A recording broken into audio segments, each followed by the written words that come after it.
Assalamualaikum warahmatullahi wabarakatuh.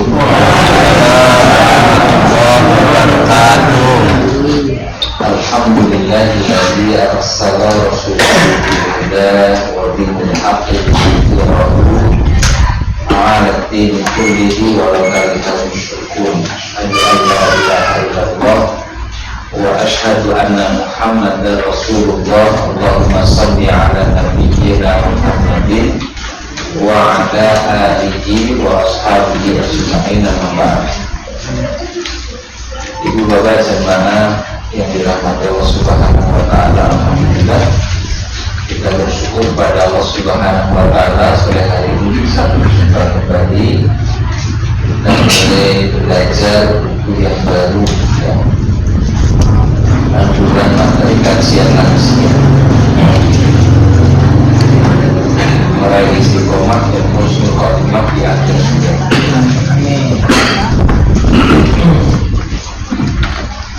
Sudah dibaca belum? Belum sampai Pak. Masih pastikan. Mana-mana ya. Saya pastikan ya. Berhiwat ya.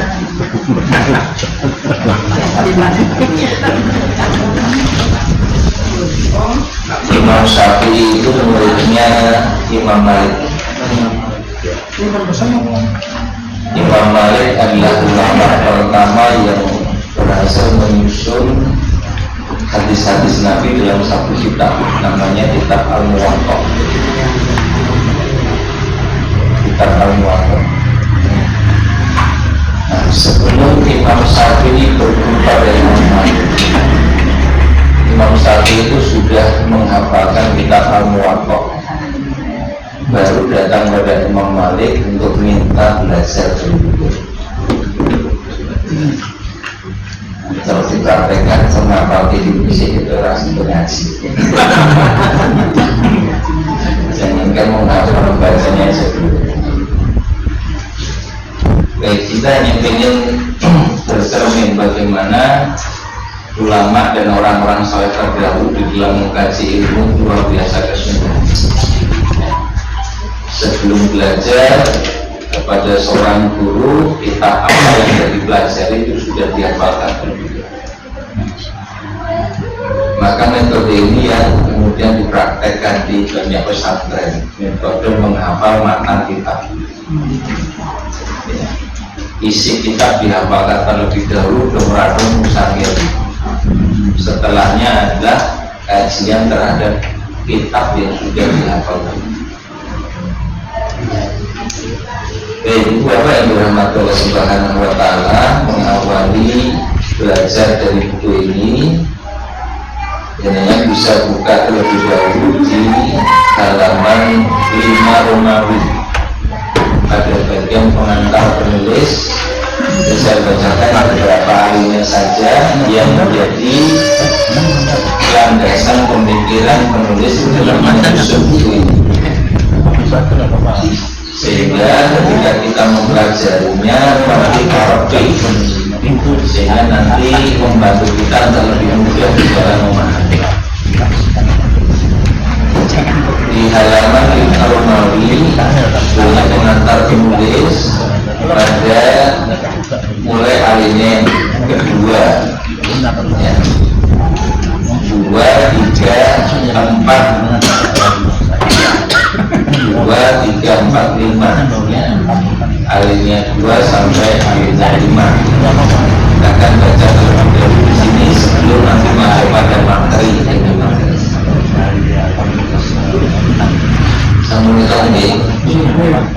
Iman dan Islam dua nikmat yang tak terhitung nilainya. Iman dan Islam dua nikmat yang tak terhitung nilainya.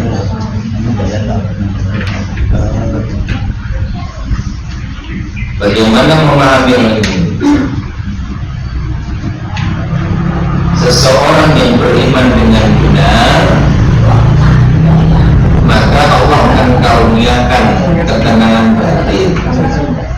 Seseorang yang beriman dengan benar, maka Allah akan berikan petunjuk dalam kehidupannya. beriman dengan benar, maka Allah tumbuhkan harapan di dalam hatinya, sehingga ia tidak akan pernah mengalami keputusasaan. Semua ini tentu menjadi sangat dibutuhkan di dalam keberhasilan manusia menjalani kehidupannya.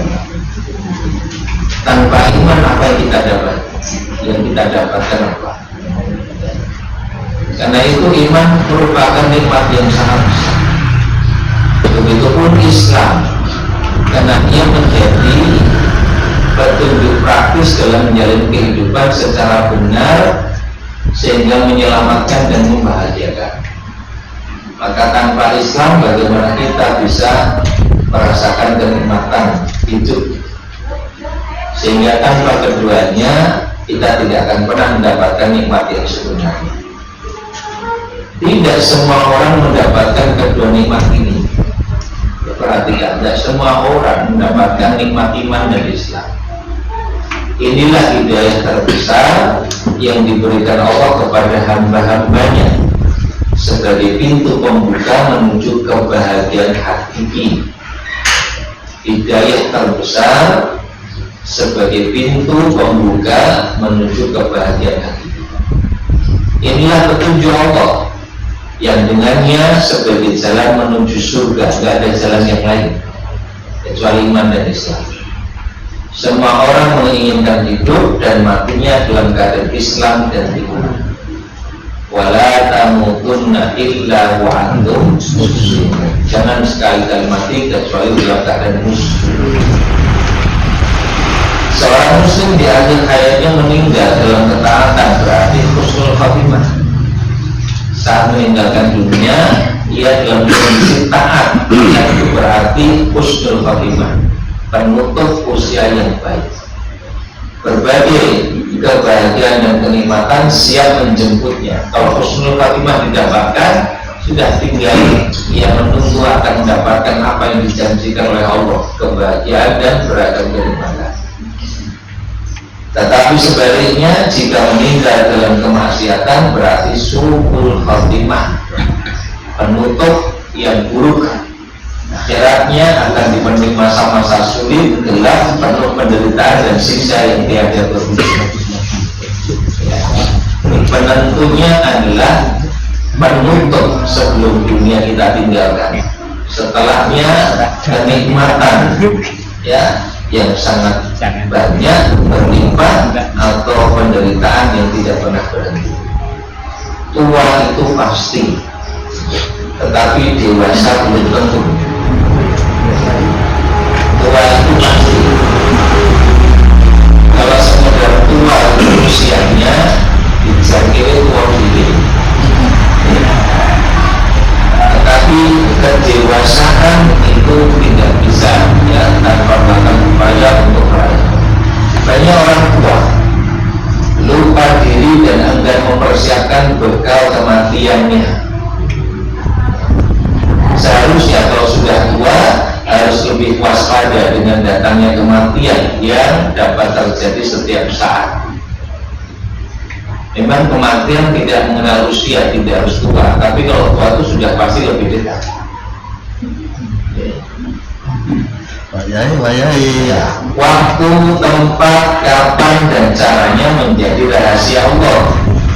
Tugas seorang muslim mempersiapkan bekal amal soleh untuk kembali pada Allah dalam keadaan husnul khatimah. Karena itu kami menulis buku panduan materi kajian lansia meraih istiqomah dan husnul khatimah di akhir hayat. Mudah-mudahan menjadi panduan bagi para lansia yang mencita-citakan husnul khatimah di akhir hayat. Tentu tidak lepas dari masalah setiap manusia. Maka buku itu berisi tentang amalan-amalan yang menghantarkan husnul khatimah, mulai penguatan iman, ruh, dan amalan pikir dan doa. Nah, ini landasan pemikiran sampai kemudian disusunlah buku. Kita akan mengawali bagian pertama, itu layaknya peta kehidupan, ya, perjalanan hidup manusia. Jadi mengetahui secara keseluruhan terlebih dahulu sehingga kita paham ya, jalan mana yang mesti ditempuh, apa saja yang mesti dipersiapkan, hal-hal apa yang harus diwaspadai. Kita masuk di halaman 3, ya, perjalanan kehidupan manusia. Kalau kita lihat dulu di halaman 1, ya, pada bagian 1 perjalanan kehidupan manusia, kita lihat itu materi yang tidak disampaikan di peta jalan hidup manusia, lalu tahapan kehidupan manusia, alam ruh, jadi dunia, barzakh, akhirat. Di akhirat ada manusia dari mulai yaumul ba'ats, hari kebangkitan, dikumpulkan pada masa syafaat, pembagian catatan amal, yaumul mizan, telaga al-kautsar, ujian keimanan seorang, as-sirat, surga dan neraka. Di bagian kirinya ada gambar peta perjalanan hidup manusia, alam ruh, alam rahim, alam dunia, alam kubur. Kemudian terakhirnya ada alam akhirat, ya. Alam ruh, perjanjian dengan Allah di ayat 172 Al-A'raf. Alam rahim itu proses pembentukan manusia. Alam dunia tempat ujian dan beramal, kita pernah sampaikan ini. Alam kubur pembalasan sementara atau masa menunggu sebelum masuk di alam berikutnya, itu alam akhirat. Ada beberapa hal di alam akhirat itu, pada mahsyar, ya, kemudian syafaat, hisab, pembagian catatan amal, mizan, telaga, ujian keimanan seorang, sirat, melewati neraka, kemudian masuk ke dalam surga. Baik, kita masuk di halaman 3. Perjalanan kehidupan manusia. Nanti kalau dalam pembacaan ini ada bagian yang perlu untuk ditanyakan atau didiskusikan, langsung saja, tidak mengapa, tidak harus menunggu selesai. Perjalanan kehidupan manusia adalah rangkaian panjang jalan yang harus mereka lalui. Rangkaian panjang jalan yang harus mereka lalui, tahap demi tahap. Tidak bisa tidak, setiap bagian itu akan dilalui. Memahami ini penting agar manusia tahu dan sadar dari mana mereka berasal dan kemana mereka akan kembali. Ya, orang Jawa menyebut sangkan paraning mati, ya. Dari mana mereka berasal, kemana mereka akan kembali, serta bekal apa yang harus mereka siapkan. Selain itu, agar menyadari posisinya sedang berada di tahapan mana dari rangkaian perjalanan kehidupan tersebut.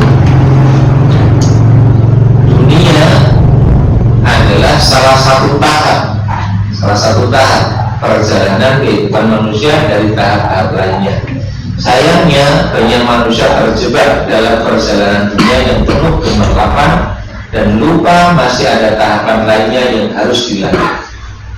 Akibatnya mereka disibukkan dengan dunia, melupakan tujuan akhir dari perjalanan tersebut, yaitu akhirat. Rampungnya menitkan akhirat. Ini menurut saya itu kata saya dari mengertos. Banyak yang tidak tahu bahwa setelah dunia masih ada kehidupan setelahnya, dan penentunya adalah pada bagian akhir, yaitu di kehidupan akhirat. Rasulullah SAW membuat pemisahan manusia di dunia ini laksana seorang musafir yang melakukan perjalanan untuk kembali ke kampung halamannya. Di sini sudah pernah kita pelajari dalam Arba'in Nawawiyah. Rasulullah SAW bersabda, "Kun fid dunya ka'annaka gharibun aw afiru sabirin." Jadilah engkau di dunia ka'annaka seperti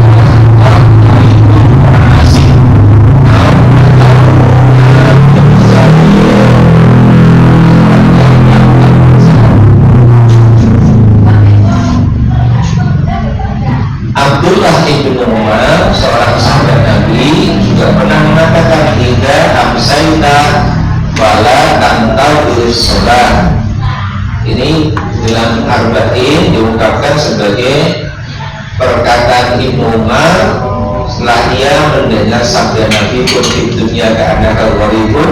Lalu Ibnu Umar mengatakan, idza amsaita, kalau kamu berada di waktu sore, fala tantazir sholat, jangan tunggu tibanya waktu pagi.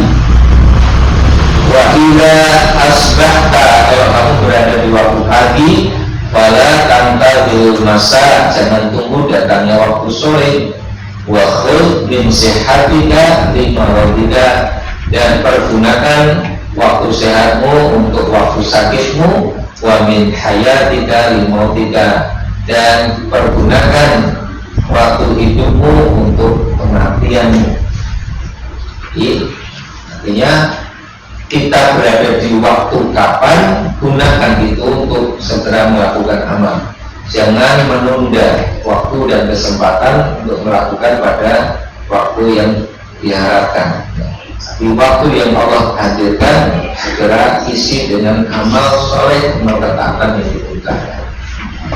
Karena itu penting memahami hakikat hidup manusia, peta jalan yang harus mereka lalui, dari mana berasal, kemana kembali, dan bekal apa yang harus disiapkan agar perjalanan panjangnya menyenangkan dan membahagiakan.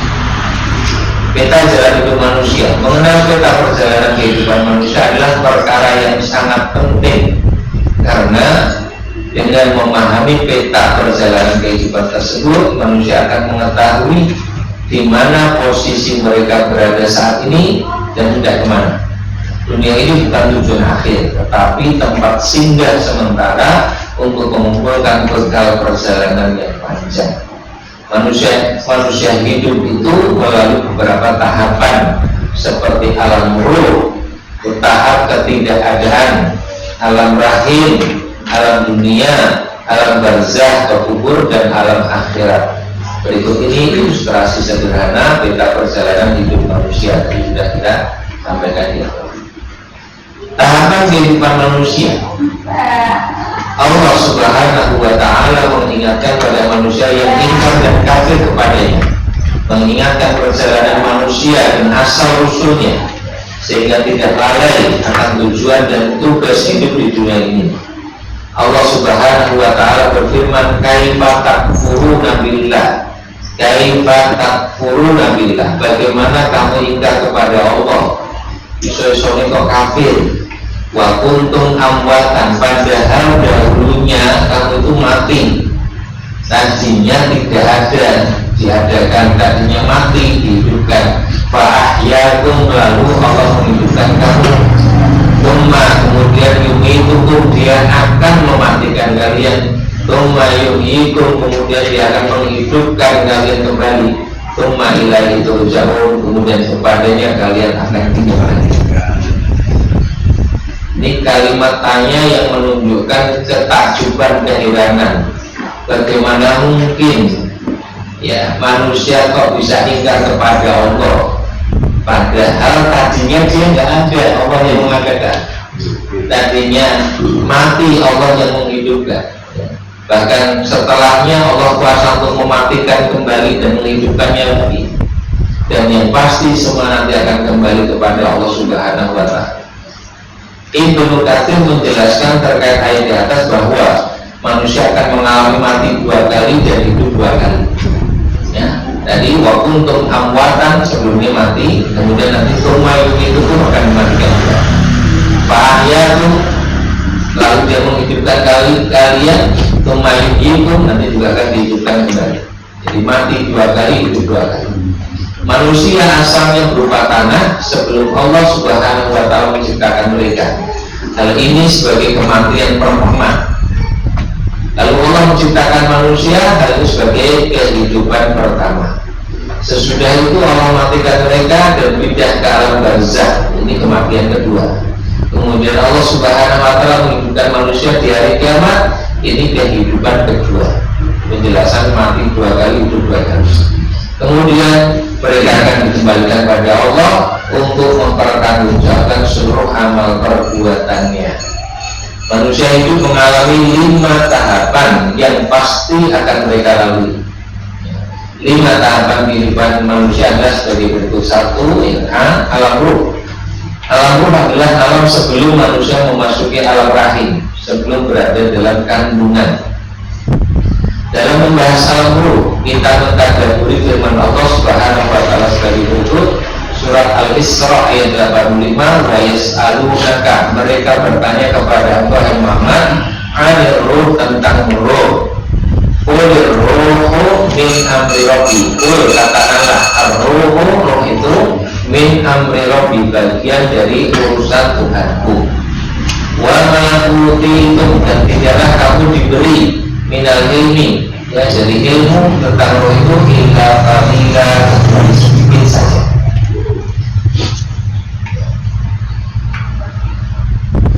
Ya, karena roh itu min amri rabbi, urusan Tuhanku, maka segala persoalan berkenaan dengan roh harus dikembalikan kepada ilmu yang sumbernya dari Allah Subhanahu wa taala. Ya. Atau berdasarkan dalil Quran atau hadis yang sahih, ya, tanpa itu tidak bisa dijadikan rujukan mengenai perkara roh. Ibnu Qayyim al-Jauziyah dalam bukunya Ar-Ruh menyebutkan pendapat para ulama, diantaranya Abu Muhammad bin Hazm, bahwa Allah Subhanahu wa taala menciptakan ruh sebelum terbentuknya jasad. Hal ini berdasarkan firman Allah surat Al-A'raf ayat 11. Walaqad, dan sungguh, khalaqnakum, kami telah menciptakan kalian, tsumma, kemudian sawwarnakum, kemudian kami membentuk, ya, tubuh kalian. Khalaqnakum, kami ciptakan kalian, baru pembentukan belakang, tsumma sawwarnakum, ini menjadi petunjuk untuk menjelaskan bahwa sebelum pembentukan fisik, ya, biologis, Allah telah menciptakan, dan itulah yang kemudian difahami sebagai ruh. Tsumma qulna lil malaikati, kemudian kami berfirman kepada para malaikat, usjudu li Adam, sujudlah kalian kepada Adam. Fasajadu, maka mereka pun sujud, illa iblis, kecuali iblis, lam yakum minas sajidin, dia, iblis itu tidak termasuk mereka yang bersujud.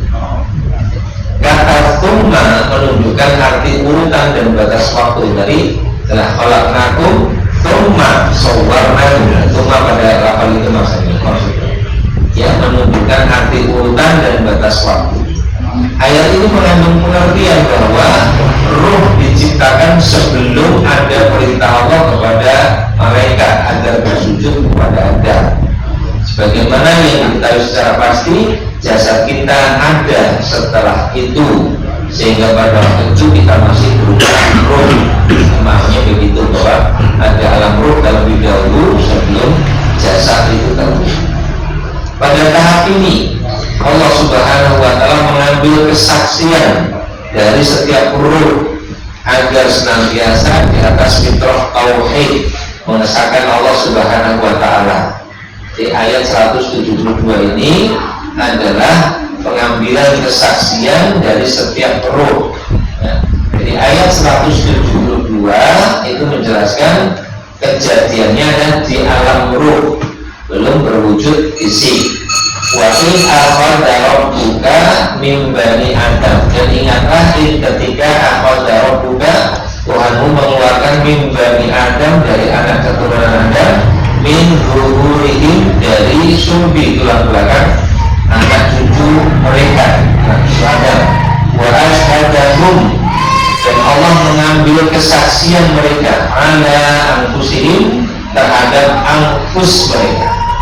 Ya. Anfus itu bentuk sama dari nafsun. Ya. Nafs itu bagian dari perkara ruh. Ya. Maka dipahami ala anfusihim, terhadap ruh mereka. Seraya berfirman, alastu birabbikum, bukankah aku Rabbmu, Rabb kalian? Qalu, mereka menjawab, bala syahidna, benar ya Allah, Engkau adalah Rabb kami, syahidna, kami bersaksi. Ini kesaksian yang kita lakukan di alam ruh. Antakulu yaumal qiyamah, antakulu yaumal qiyamah. Kami lakukan yang demikian antakulu agar kalian tidak berkata di hari kiamat, inna kunna an hadzal ghafilin. Sesungguhnya kami lengah terhadap ini. Jadi disampaikan hal ini kepada kita agar kita tidak beralasan di hari kiamat, ya saya nggak ngerti kok, Allah sudah beritahukan melalui wahyunya dengan melalui ayat. Persaksian ini diperlukan agar manusia selalu di atas fitrahnya, yaitu tauhid, dan tidak menyimpang dari fitrah tersebut. Jadi fitrah manusia itu bertauhid, mengakui, menyaksikan Allah sebagai Rabb-nya, itu fitrahnya. Di sini nggak disebutkan, kita tambahkan ya di ayat 30 surat Ar-Rum. Jadi dari ayat 172 Al-A'raf ya, dan di Al-A'raf itu kita diambil kesaksiannya, lalu kita mengakui Allah sebagai Rabb kita. Nah, ini menunjukkan bahwa sejak awal penciptaan potensi bertauhid sudah ada pada ruh kita. Nah, Allah kemudian menegaskan pula di ayat 30 surat Ar-Rum, surat ke-30 ayat 30.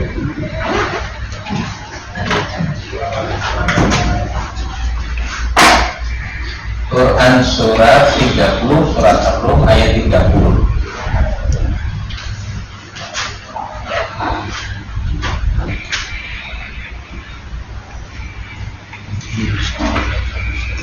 Fitrah Allah allati fatran nasa alaiha. Fitrah Allahi merupakan fitrah dari Allah, ya allati fatran nas, Allah menciptakan manusia alaiha, di atasnya, di atas fitrah ini.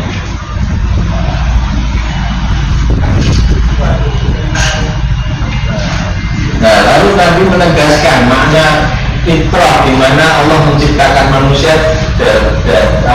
di atas fitrah tersebut.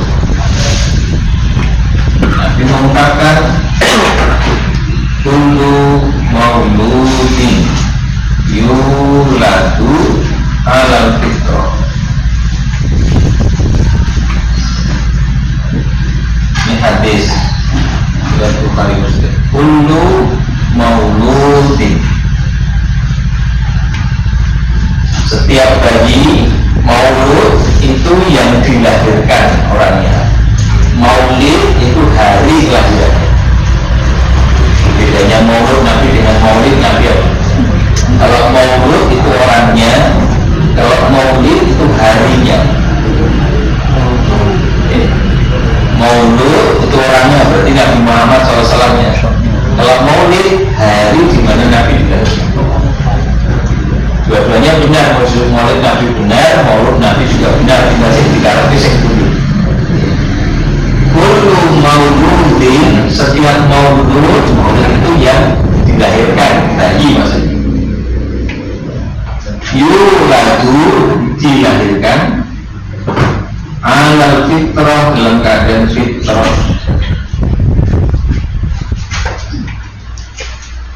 Nah, fitrah inilah tauhid tadi.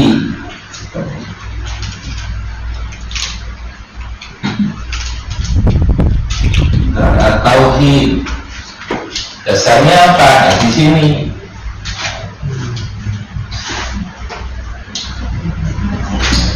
setiap bayi lahir dalam keadaan fitrah. Fitrahnya apa? Nah, alastu birabbikum qalu bala syahidna. Ya, pengakuan, penyaksian bahwa Allah adalah Rabb-nya. Ya, berarti fitrahnya manusia itu sudah bertauhid. Iya. Tapi kalau kemudian orang itu dilahirkan pada keluarga yang kafir gitu, terus bagaimana? Lanjutan hadis ini, kullu mauludin yuladu al fitrah. Setiap bayi lahir dalam keadaan fitrah. Fa abawahu yuhawidanihi aw yunassiranihi aw yumajisani. Maka bapak ibunya lah yang menjadikan dia Yahudi, Nasrani atau maka kondisi asalnya bertauhid, tapi si bayi ini mengalami masa tumbuh dan berkembang yang ada pengaruh pada yang dia terima. Pengaruh pertama yang diterima oleh bayi ke seorang anak ya tentu saja orang tuanya, sehingga kondisi asal ini bisa mengalami perubahan atau penyimpangan dari kondisi asal menjadi Yahudi, Nasrani atau Majusi. Ini menunjukkan bahwa al-fitrah dia at-tauhid atau al-Islam. Karena yuhawidanihi, yunasironihi, yumajisani, meyahudikannya, menasranikannya, memajusikannya, itu menjadi penjelas bahwa al-fitrah maknanya Islam atau tauhid. Setiap orang asalnya Islam tauhid, tapi ia mendapatkan pengaruh dari lingkungannya. Lingkungan pertama yang diterima lingkungan keluarga, orang tua. Jadi fa'abawahu tidak untuk membatasi hanya orang tua, tetapi untuk menegaskan pengaruh pertama yang dia terima yang akan mempengaruhi tetapnya fitrah tauhid ini atau berubah dan menyimpang darinya. Nah, maka di antara tanggung jawab besar orang tua adalah menjaga fitrah anak untuk tetap bertauhid. Ya, untuk fitrah Pak, ya. Fitrah ini kan kita ketahui setelah turunnya Quran ya Pak ya. Tapi kalau sebelum zaman awal itu harus juga kayak gitu Pak. Fitrah, maksudnya kalau mengenal agama Islam kan setelah kita adanya Quran itu kan ada fitrahnya. kita sudah pelajari bahwa seluruh agama para rasul adalah Islam. Seluruh agama para rasul itu Islam. Oke. Tidak ada yang tidak Islam. Ya. Sehingga orang-orang beriman, para pengikut setia Nabi Isa pun mengatakan isyhadu bi anna muslimun. Saksikanlah kami orang-orang muslim. Ya. Di dalam Quran Allah pun menegaskan ya bahwa Nabi Ibrahim pun seorang muslim. Karena orang Yahudi mengatakan Ibrahim Yahudi, orang Nasrani mengatakan Ibrahim itu Nasrani. Maka Allah mengatakan maka Ibrahimu Yahudiyan wala Nasraniyan. Ibrahim bukan Yahudi, bukan Nasrani, walakin karena hanifan musliman. Tapi Ibrahim itu orang yang hanif, cenderung pada tauhid, musliman dan seorang muslim. Jadi seluruh nabi itu Islam. Ya. Nah, cuman Islam dalam pengertian akidah sama semuanya, la ilaha illallah. Tapi dalam pengertian syariat bisa berbeda-beda sesuai dengan kebutuhan zamannya, kompleksitas persoalan yang dihadapi oleh setiap umat dan sebagainya. Dan syariat yang paling lengkap dan sempurna adalah syariat yang dibawa oleh Nabi Muhammad SAW. Tapi akidahnya sama, semuanya menyerukan kalimat tauhid la ilaha illallah. Jadi saya itu ingat MH cerita soal ngaji bahwa di sana lahirnya Sunan Kalijaga kan sebelum adanya Rasulullah. Nah itu menurunkan raja-raja itu loh Pak, katakan gitu di MH itu. Jadi pemahaman dia ya tidak sholatnya sudah sholat. sampai itu loh Pak Brawijaya segala itu loh. Coba nanti tarikan lagi ya, saya nangkepnya gitu. Jadi turunnya Islam itu Justru Sunan Kalijaga mengajarkan syariatnya Nabi Muhammad kan? Ya, Muhammad dulu Lali.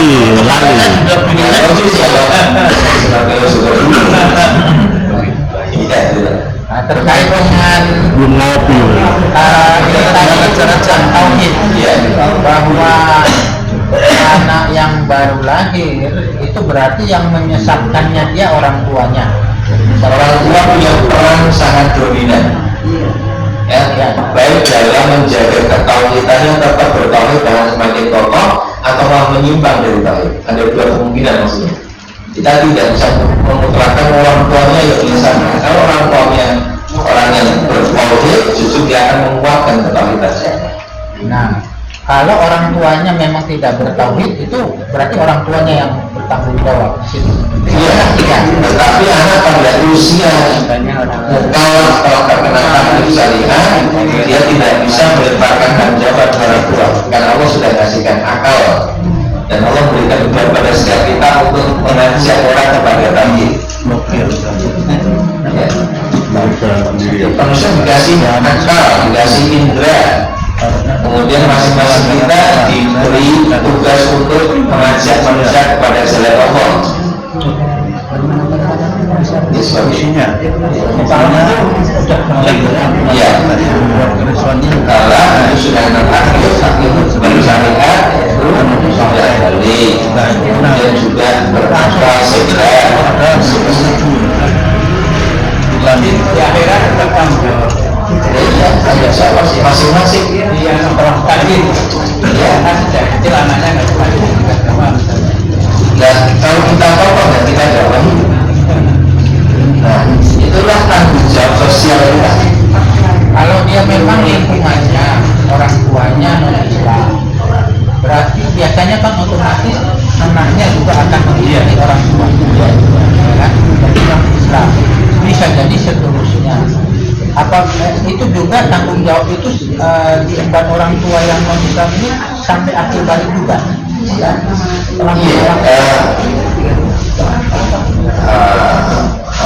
bagaimana ya dijelas ini?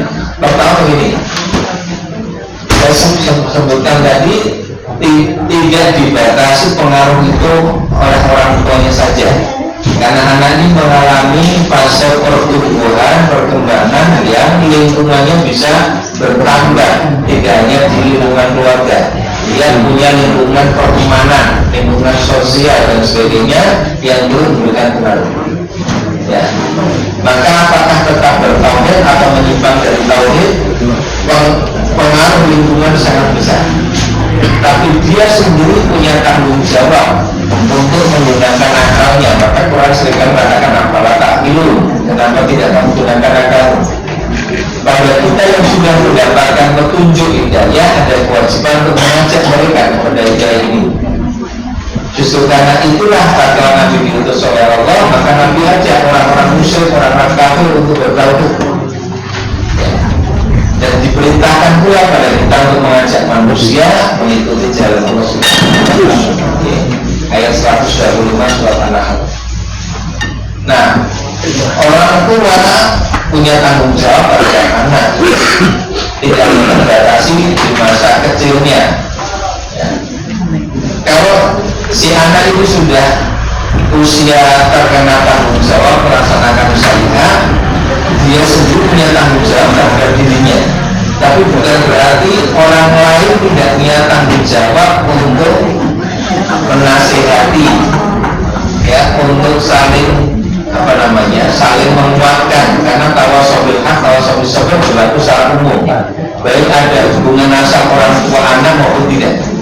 Tapi di antara orang-orang beriman itu saling menguatkan. Al-mu'min lil mu'min kal bunyan yashuddu ba'duhu ba'dan. Seorang mukmin satu dengan yang lain seperti satu bangunan, sebagian akan menguatkan sebagian. Sahabat, kita baru sampai di Al-A'raf 170. Bentar Ustaz, kita agak mundur ke depan. Tadi di awal bayan disebut husnul khotimah. Ya. Dan Johari Ustaz Sigit pernah menyampaikan bahwa sangat mungkin di era sekarang ini, waktu itu juga pertanyaan, bahwa kita masuk surga tanpa hisab. Siapa? Masuk surga tanpa hisab. Tanpa hisab ya. Karena taubat tadi. Iya. Ini mungkin ini yang dimaksud husnul khotimah ya. Ya. Ya.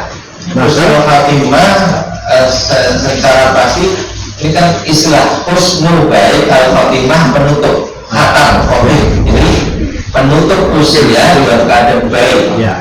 Yang dilihat adalah amal terakhir sebelum ia meninggalkan dunia itu apa? Di situ penilaian husnul khotimah atau suruh.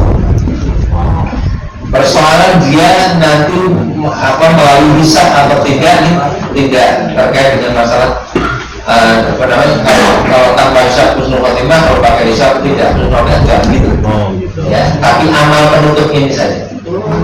Yang husnul khotimah itu bisa tanpa hisab, bisa pakai hisab. Jadi,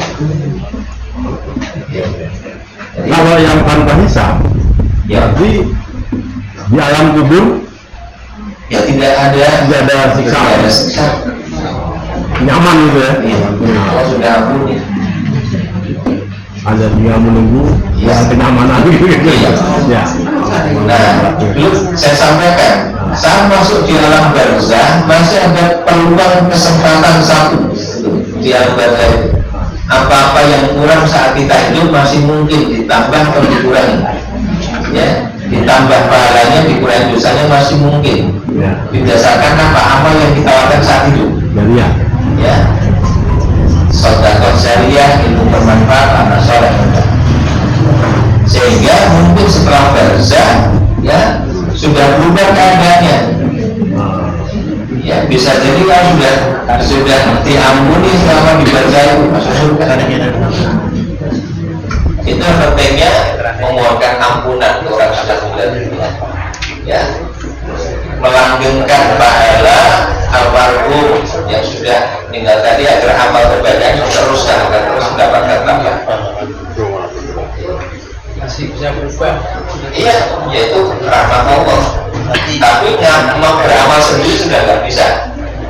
Cuman prestasi amal saat dia hidup itu masih punya kontribusi bagi dia untuk memperbaiki keadaannya tadi. Termasuk di hadis amalnya ada. Iya. Oke. Oke, Pak Tenur. Oke, jadi mudah-mudahan bermanfaat. Pemahamannya itu Subhanallah, la ilaha illa anta, astaghfiruka wa atubu ilaik. Walhamdulillah.